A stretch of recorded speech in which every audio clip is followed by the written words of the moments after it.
ফার্মিদার পাঠশালায় আপনাকে স্বাগতম। সোশ্যাল মিডিয়া ঢুকলে আজকাল জ্ঞানীদের ছড়াছড়ি, তাই না? সবাই যেন একজন বিশেষজ্ঞ। একটা কথা খুব শোনা যায়, লিপিড প্রোফাইলে ট্রাইগ্লিসেরাইড বা টিজি বাড়ান নাকি একটাই কারণ, আর সেটা হলো শর্করা বা কার্বোহাইড্রেট। আচ্ছা, বিজ্ঞান কি আসলেই তাই বলে, নাকি এর ভেতরে কোনো শুভঙ্করের ফাঁকি আছে? চলুন আজ বায়োকেমিস্ট্রির বইটা একটু ঘেটে দেখি। শুরুতেই একটা সহজ লজিকের কথা ভাবুন তো। ইন্টারনেটের ওই হাব ডাক্তারদের কথা যদি সত্যি হয়, মানে শুধুই শর্করাতেই যদি ট্রাইগ্লিসারাইড বাড়ে, তাহলে এস্কিমোদের কি হবে? ওরা তো বরফের দেশে থাকে, শর্করা বা কার্ব বলতে গেলে প্রায় শূন্য খায়, তাও ওদের হৃদরোগের ঝুঁকি থাকে কেন?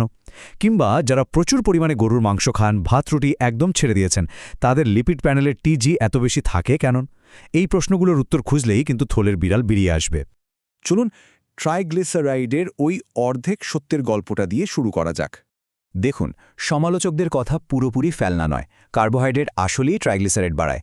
আমাদের শরীরের ভেতরের কারখানার কাজটা একেবারে সিম্পল। প্রথম ধাপে আমরা যে অতিরিক্ত শর্করা খাই সেটা গ্লুকোজে পরিণত হয়। এরপর সেই গ্লুকোজ সোজা লিভারে চলে যায় এবং ডিনোভো লাইপোজেনেসিস বা ডিএনএল প্রক্রিয়ায় ফ্যাটে রূপান্তরিত হয়। তৃতীয় ধাপে এই ফ্যাটগুলো সুন্দর করে ভিএলডিএল-টিজি হিসেবে প্যাকেজিং হয়, আর শেষ ধাপে লিভার সেই প্যাকেটগুলোকে সোজা রক্তে ছেড়ে দেয়। ব্যাস, ট্রাইগ্লিসারাইড বেড়ে গেল। আর এই ব্যাপারটা কিন্তু পুরোপুরি সত্যি। জার্নাল অফ ক্লিনিক্যাল ইনভেস্টিগেশনের গবেষণা দেখুন।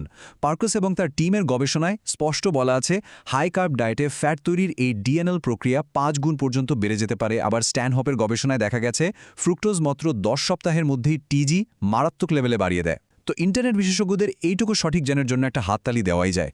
কিন্তু সমস্যাটা কোথায় জানেন? উনাদের পড়াশোনাটা ঠিক এই জায়গাতেই এসে থেমে যায়।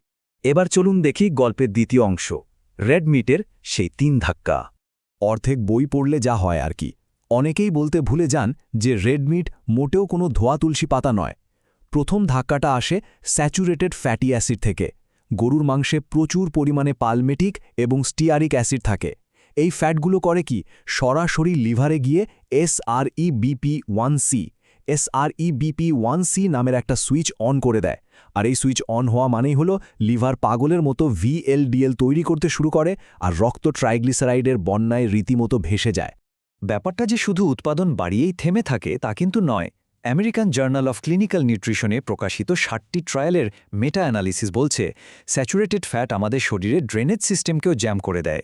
ধরুন, রক্ত থেকে টিজি পরিষ্কার করার দায়িত্ব হল LPL বা লাইপোপ্রোটিন লাইপেজ এনজাইমের, কিন্তু স্যাচুরেটেড ফ্যাট সরাসরি এর কাজটাই বন্ধ করে দেয়। মানে বুঝলেন তো, একদিকে উৎপাদন বাড়ছে, অন্যদিকে পরিষ্কার হওয়ার ড্রেন বন্ধ। ফলাফল, রক্তে ট্রাইগ্লিসারাইডের পাহাড় জমবে। এবার আসি দ্বিতীয় ধাক্কায়। গরুর মাংসে অ্যালকার্নিটিন নামের একটা উপাদান থাকে। আমাদের পেটের ভেতরের ব্যাকটেরিয়াগুলো একে প্রসেস করে TMAO নামের একটা মারাত্মক ক্ষতিকর যৌগে পরিণত করে। এই TMAO পুরো লিপিড মেটাবলিজম বা চর্বি বিপাক প্রক্রিয়াটাকেই ঘেঁটে দেয়। শুধু তাই না, কোলেস্টেরল শরীর থেকে বের হওয়ার রাস্তাও আটকে দেয়। যারা এখনও গো ধরে আছেন আর বিশ্বাস করতে চাইছেন না, তাদের জন্য 2013 সালের নেচার মেডিসিনের এই গবেষণাটা স্ক্রিনে দেওয়া হলো। এই পেপারটি একেবারে স্পষ্টভাবে প্রমাণ করেছে যে রেড মিট থেকে তৈরি হওয়া ওই TMAO সরাসরি কার্ডিওভ্যাসকুলার ডিসলিপিডেমিয়া তৈরি করে। কাজেই রেড মিট যে একাই আপনার লিপিড প্রোফাইলের 12টা বাজাতে পারে, এটা তারই অকাট্য প্রমাণ। তৃতীয় এবং শেষ ধাক্কাটা হল ইনসুলিন রেজিস্ট্যান্স। ডায়াবেটোলজিতে প্রকাশিত ভেসবির গবেষণায় দেখা গেছে, উচ্চ স্যাচুরেটেড ফ্যাটযুক্ত খাবার মাত্র 3 মাসের মধ্যে পেশির সিগন্যাল ব্লক করে ইনসুলিন রেজিস্ট্যান্স তৈরি করে। এর ফলে ফ্যাট সেলগুলো থেকে প্রচুর পরিমাণে ফ্রি ফ্যাটি অ্যাসিড রক্তে বেরিয়ে আসে, আর লিভার বেচারা বাধ্য হয়ে সেই ফ্যাটি অ্যাসিডগুলো দিয়ে আরও বেশি ট্রাইগ্লিসারাইড তৈরি করতে থাকে। তাহলে এবার ভাবুন, এই দুটো যখন একসাথে হয় তখন কি ঘটে? বায়োকেমিক্যালি কি ভয়াবহ একটা ঘটনা ঘটবে ভাবুন তো।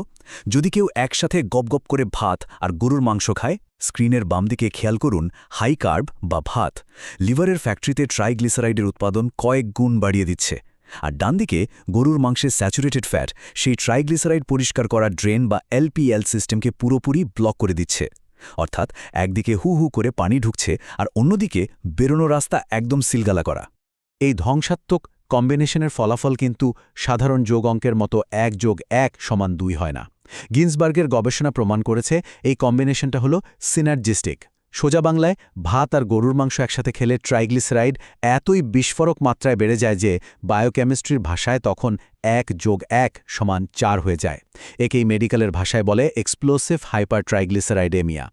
ল্যাবে থিওরি তো দেখলাম, এবার চলুন বাস্তব দুনিয়ার প্রমাণগুলো একটু মিলিয়ে নিই।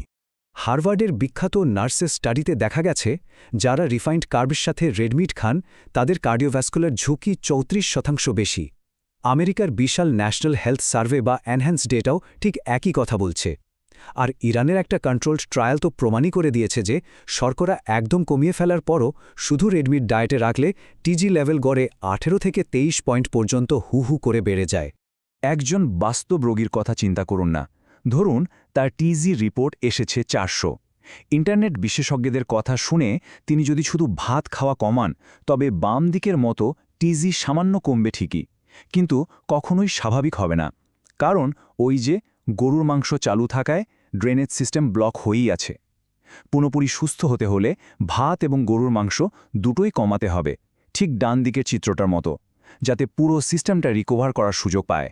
এবার আসি আজকের ক্লাসের সারসংক্ষেপ এবং শেষ কথায়। আজকের আলোচনার এই চূড়ান্ত সারসংক্ষেপটি বিশেষ করে সেই সব জেদি মানুষদের জন্য যারা চোখ বন্ধ করে শুধু কার্বোহাইড্রেটকেই সব নষ্টের মূল বলে দাবি করেন। হাই কার্ব যে টিজি বাড়ায় তার বৈজ্ঞানিক এভিডেন্স লেভেল হল গ্রেড এ। ঠিক একইভাবে গরুর মাংসের স্যাচুরেটেড ফ্যাট যে টিজি পরিষ্কারের রাস্তা আটকে দেয় তার এভিডেন্স লেভেলও কিন্তু গ্রেড এ। আর এই দুটো একসাথে খাওয়ার যে ভয়াবহ ডুয়াল হিট সেটাও গ্রেড এ স্তরের প্রমাণিত সত্য। বিজ্ঞান এখানে কারো সাথে কোনো পক্ষপাতিত্ব করেনি। কার্বোহাইড্রেট টিজি বাড়ায় এটা 100% সত্যি, কিন্তু শুধু কার্বোহাইড্রেট বাড়ায় রেডমিট কিচ্ছু করে না, এটা নিশ্চয়ই একটা মারাত্মক অর্ধসত্য। আর প্রবাদ তো আছেই, অর্ধেক জ্ঞান অজ্ঞতার চেয়েও বেশি ভয়ঙ্কর। এটা বিশেষ করে সেই সব সোশ্যাল মিডিয়া পণ্ডিতদের জন্য যারা বায়োকেমিস্ট্রির এই হাফ নলেজ দিয়ে বছরের পর বছর পড়াশোনা করা চিকিৎসকদের ভুল প্রমাণ করার বৃথা চেষ্টা করে যান। তাহলে পরের বার সোশ্যাল মিডিয়ায় কেউ যদি শুধু ভাত ছেড়ে দিয়ে ইচ্ছামতো গরুর মাংস খাওয়ার পরামর্শ দেয়, তখন কি সেই অর্ধেক জ্ঞানের ফাঁদে পা দেবেন নাকি বিজ্ঞানের পুরো সত্যটাকে বেছে নেবেন? সিদ্ধান্ত নেওয়ার দায়িত্ব সবার নিজেরই। এরকম আরও তথ্য পেতে ফাহমিদার পাঠশালায় ভর্তি হয়ে যান। হা হা।